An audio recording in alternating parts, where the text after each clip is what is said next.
денес општина Карпош на моја голема чест и задоволство склучува меморандум за соработка со Сдруженијето за унапредување на правата и условите на лицата со посебни потреби Дајте ни крилја. Во изминатиот период и јас и службите од општината имавме повеќе заеднички разговори и заедно сме посветени на унапредување на правата на децата со посебни потреби, особено во основните училишта во Карпош. Па така разговаравме и да започне пилот проект за создавање на сензорна просторија во некоја од основните училишта на територија на општина Карпош. Всушност станува збор за специјализирана соба за деца со посебни потреби, каде што ќе може да минуваат дел од своето време додека се на училиште и сето ова има за цел нивниот престој да биде полесен и прилагоден кон наставната програма. Нас како општина ова ни е од особена важност и навистина сакаме искрено да обезбедиме вклучување на лицата со посебни потреби во сите училишта и да ги интегрираме правилно, за да постои поддршка како за учениците, така и од родителите, и од наставниот кадар, дефектолозите и од стручните служби.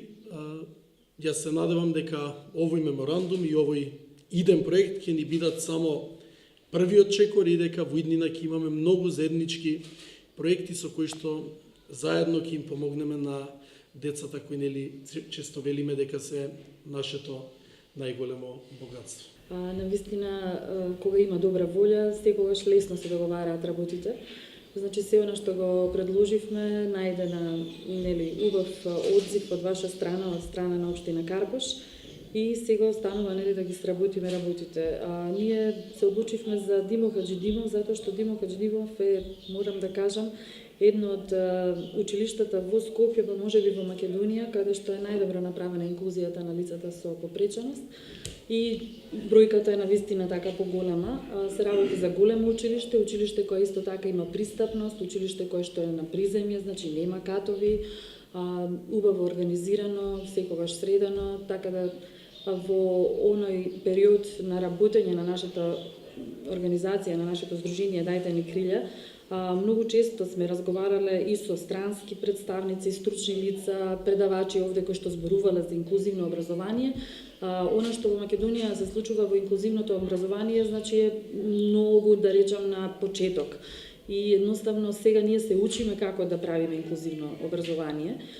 Всушност, за да постои едно вистинско инклузивно образование, тогаш мораме да имаме во самите училишта и ресурсни центри. И ова затоа, како што кажавте, пилот проект, затоа што ите во училиштето Димо Хаџидимов ќе направиме една соба, каде што учениците кои што не можат, не сакаат, значи затоа што зборуваме за една голема палета, да не кажам сега може вака чудно звучи, меѓутоа сите деца се различни, различни посебности имаат, различни попречености.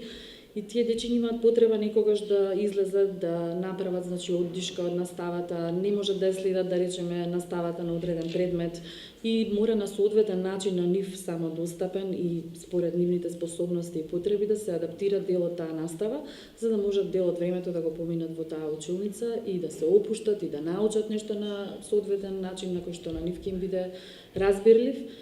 Така да ова ќе биде голема поддршка, значи, за целиот, да кажам, кадар во училиштето и за помалите и повозрастните дечиња, и мислам дека ќе биде одлично место за усовршување на способностите и достоинствен престој во училиштето на лицата со попреченост.